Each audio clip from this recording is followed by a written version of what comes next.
Hello everyone and welcome to our presentation titled Simulator for Next Generation SSDs with Networked Backend Architecture. This presentation will be given by me, Amir Mirzai, and the research work has been supervised by Professor Hamid Sarbazi Azad.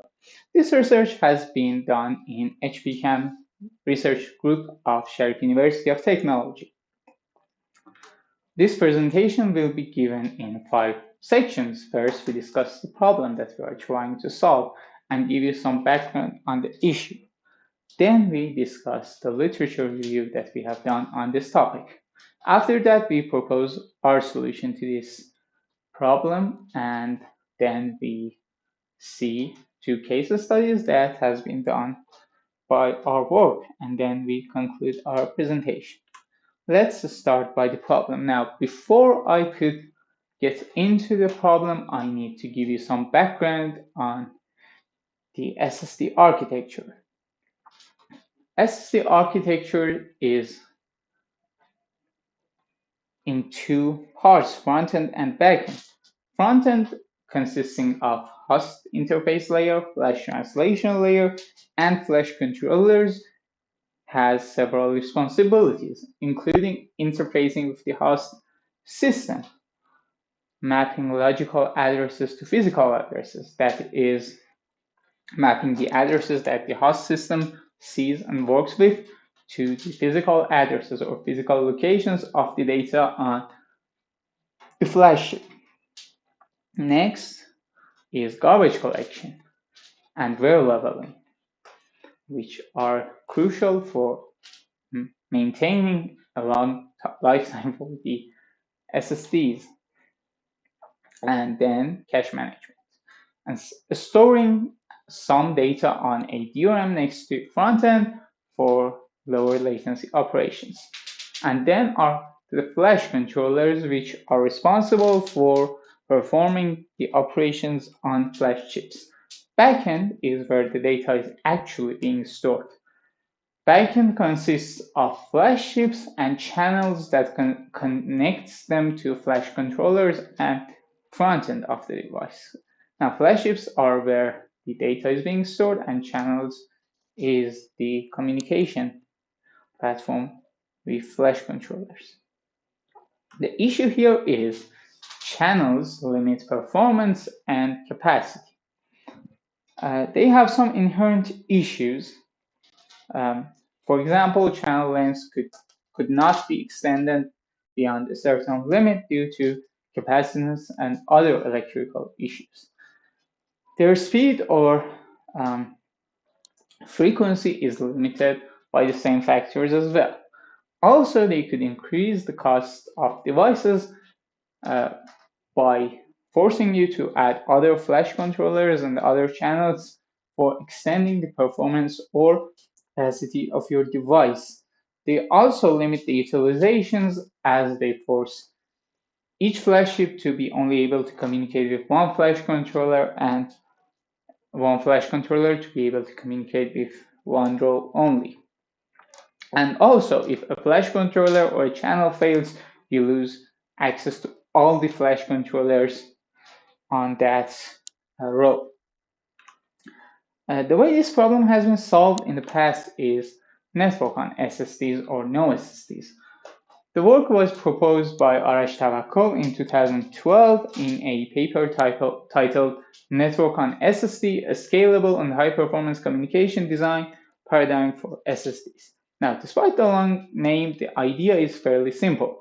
It is to replace the channels with interconnection networks. The network suggested in this work is a simple mesh network. Now, this eliminates many of the issues that we have with channels.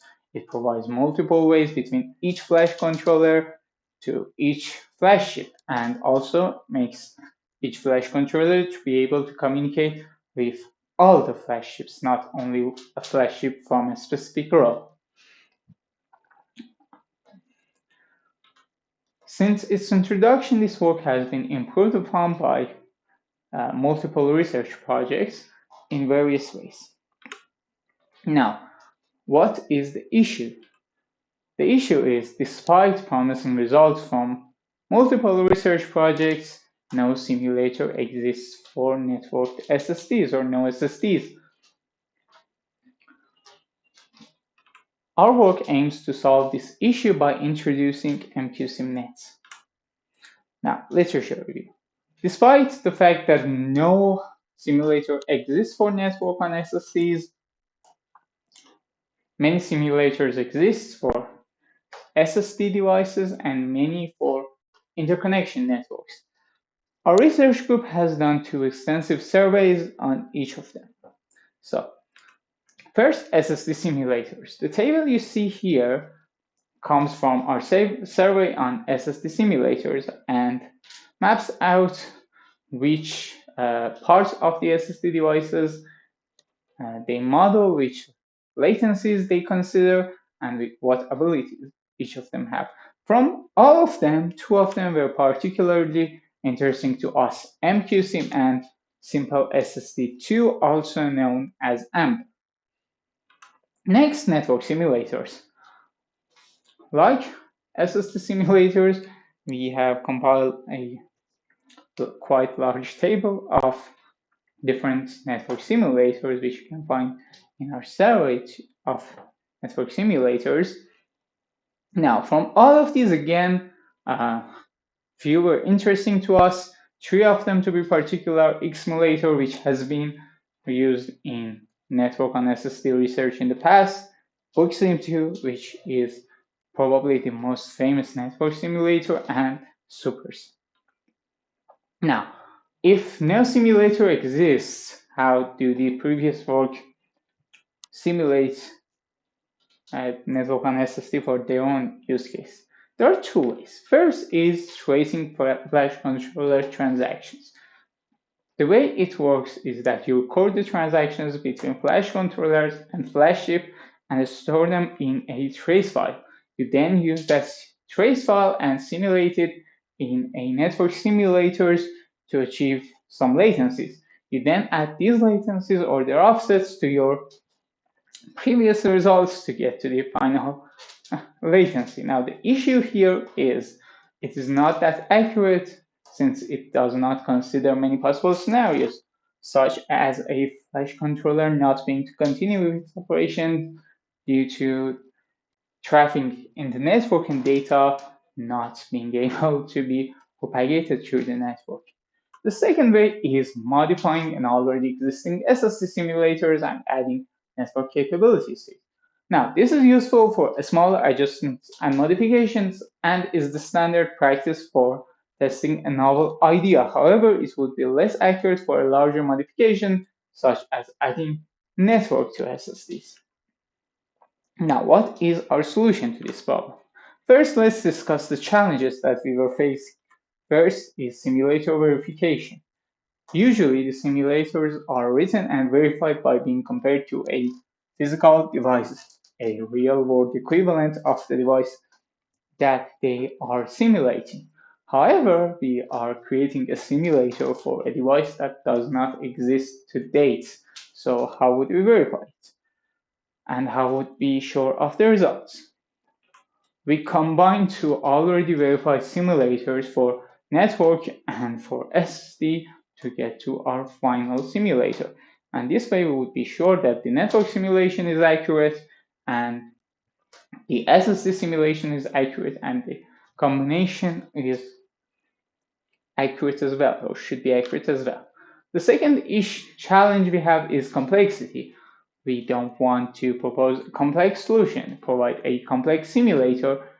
We want it to be simple so that other researchers could easily use it for their own work and easily understand it. Also, complexity could give rise to many issues, and debugging them would be fairly difficult in a complex system. Next is extensibility. We want our simulator to be extensible. We want it to be able to simulate many different scenarios, many different network topologies. And unlike the research in the past that were simulating a particular setup, we want our work to be able to simulate many different scenarios, many different setups, and want researchers to be able to extend it to suit their own needs as well. Now, Combining two simulators, as I mentioned before. First, we had to choose two simulators. Earlier, I mentioned simulators that were particularly interesting to us. So, the simulator we chose for SSDs is MQSim. MQSim was released in 2018 and was developed in Safari Research Group of ETH Zurich University. It's an event-based simulator written in C++. MQSim gives fairly accurate results and one of the best among the many SSD simulators that we have surveyed. And also, in terms of code quality, code structure, and how clean the code is, it is truly unique among many different simulators, and working with it is quite easy, and extending it is quite easy, which helps with the challenges I mentioned before. Now, for networks, we chose SuperSim.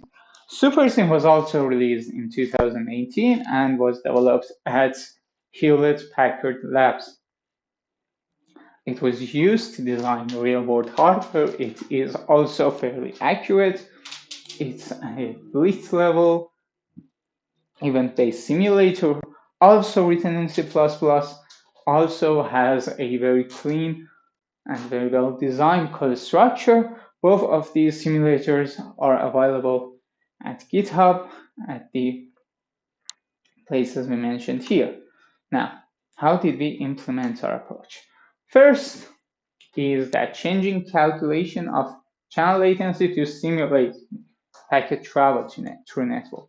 The way MQSim does the operations between flash controllers and flash chips is that it would statically calculate the latency of that operations. For example, measures the time it would take for data to travel through that channel and adds it to the latency of operations in flash controller, and the flash chips gets to a final number for latency, adds it to the current time, and use that time to register the next event in simulator and moves forward basically that way. What we did instead was that instead of registering that event right away, we broke the transactions into packets and fleets and sent them through network. Now, when do we register that event that I mentioned?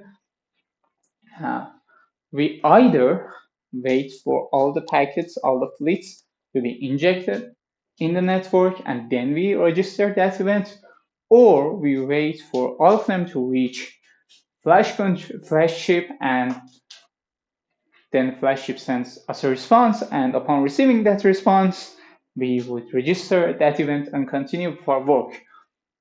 Now, which one of these approaches we take is based on the configurations we provide to the simulator. Now, how do we actually do that? How do we inject those packets and fleets into the network? Now, what SuperSim does is that instead of being a trace-based simulator like many other network simulators, it actually simulates workloads and applications. So what we did first was we extended SuperSim applications so that we could call the functions from outside of that environment. Now, it is true that SuperSim simulates those applications and workloads, but there are two issues here. First, SuperSim applications are fairly simple.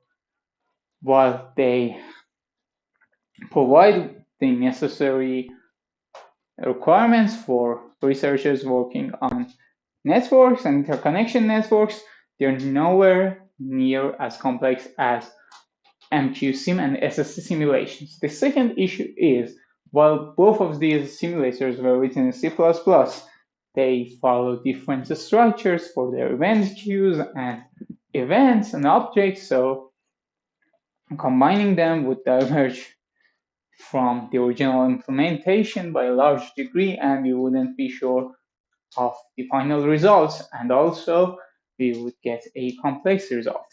Now, we created a logical interface between these simulators. We call it bridges. We call them bridges, and the simulators communicate by calling functions of bridges, which then in turn call functions of the other simulators, so they can communicate and simulate. We also had to create a unified event loop for both of them. We kept queues separate due to the mismatch of types, and we use a unified event queue which looks at both of queues, sees which one has an earlier event, executes that event, and moves forward. Now, let's get to the case studies that we have done using our simulator. These parameters are used for both of the case studies that we are about to discuss. They simulate a fairly standard SSD device and a fairly standard network architecture, as you can see here.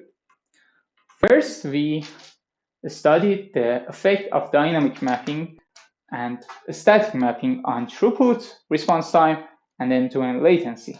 Now, dynamic mapping means that we map physical addresses and logical addresses together based on the current state of the device, how busy is a certain flash chip, a certain row, or a certain flash controller, and how much data is in each place. Static mapping, on the other hand, maps them statically, so basically performs an static mathematical operation on the logical address to get to the physical address. Now, we can see here that dynamic mapping could improve throughput in some cases considerably and provide some improvement on average. It could also reduce response time in many scenarios and also end-to-end latency. Next, we study the impact of routing algorithms. Dimension ordered routing is fairly standard in many interconnection networks. Duato is, on the other hand, a slightly more complex routing algorithm.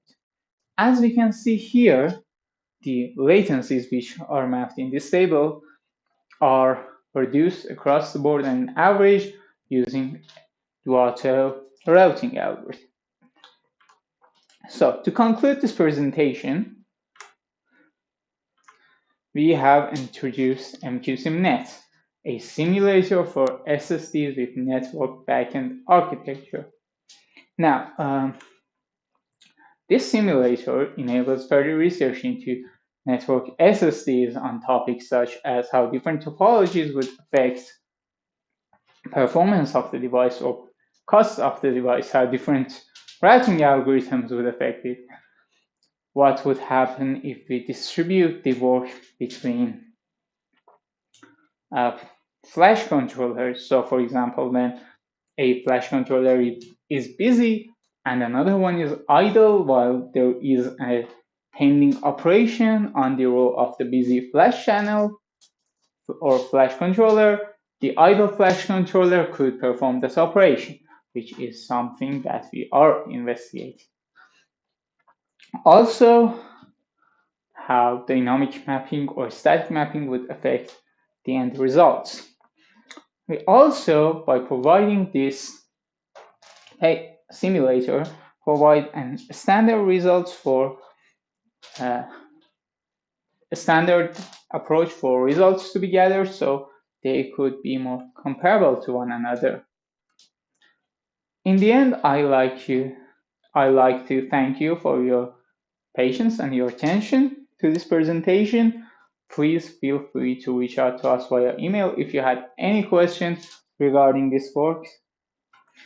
And I would also like to mention the names of the contributors to this paper, which is a quite large number of contributors due to the extensive work we have done on this topic, and also the references which we use in this presentation. Thank you and goodbye.